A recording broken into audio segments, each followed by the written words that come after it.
Hello guys, তো আবার এসছি একটা নিউ ব্লগ ভিডিও নিয়ে। তো এই কবুতরকে আমি বিক্রি করে দিয়েছিলাম আমার বন্ধুর কাছে।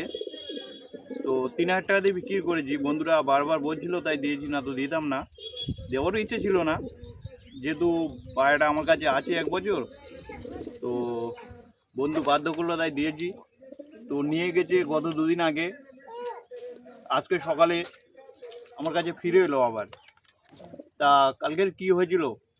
কালকে আমি একে নিয়ে কাঁধে করে নিয়ে আর কি ঘুরতে বেরিয়েছিলাম রাস্তায়, দ্বিতীয় কাঁধ থেকে উড়ে গেছে।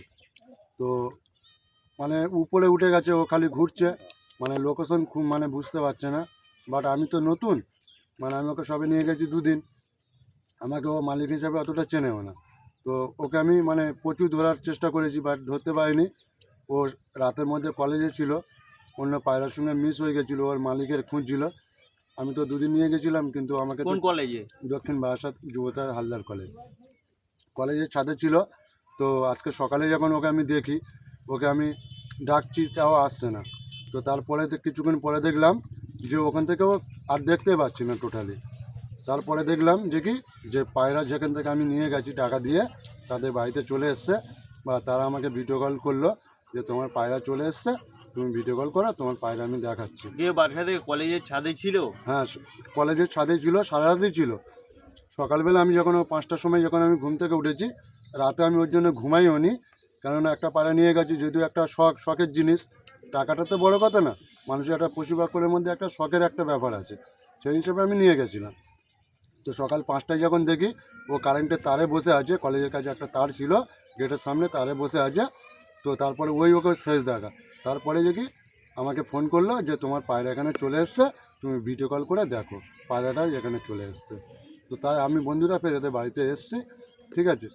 তো পায়রা নিতে এসছি, দেবে কি দেবে না সেটা ওদের ব্যাপার, তোমরা কমেন্ট করে জানিয়ে দিও।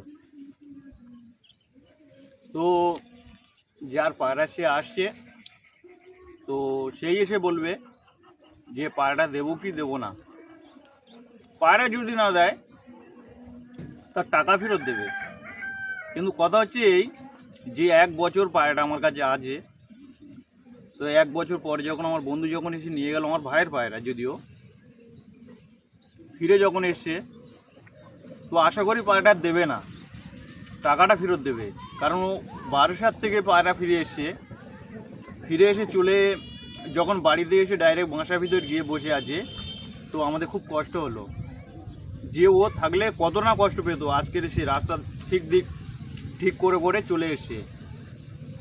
আশা করি পায়রাও হয়তো দেবো না, টাকা দিতে পারি, নাহলে চাইলে আরও পায়রা আছে নিতে পারে। 10খানা পায়রা, তার মধ্যে আর 3খানা আছে, বাকি সব বিক্রি হয়ে গেছে। আমার কথা বলো, আরও 2টো এনার কাছে আছে। ও 3টে নিয়ে গেছিলো, একটা কোনো একটা কারণে একটা ঘটনা ঘটে গেছে, সে একটা হাতছাড়া হয়ে গেছে। এখন 2টো আছে বর্তমান, আর এখনও আছে 3টে আমাদের কাছে। তার থেকে হয় একটা নেবে, নাহলে টাকা ফেরত দেওয়া হবে। তো আমাদের ভিডিও দেখার জন্য চ্যানেলটাকে সাবস্ক্রাইব করুন, আমাদের সাথে থাকুন, চ্যানেলটাকে লাইক করুন।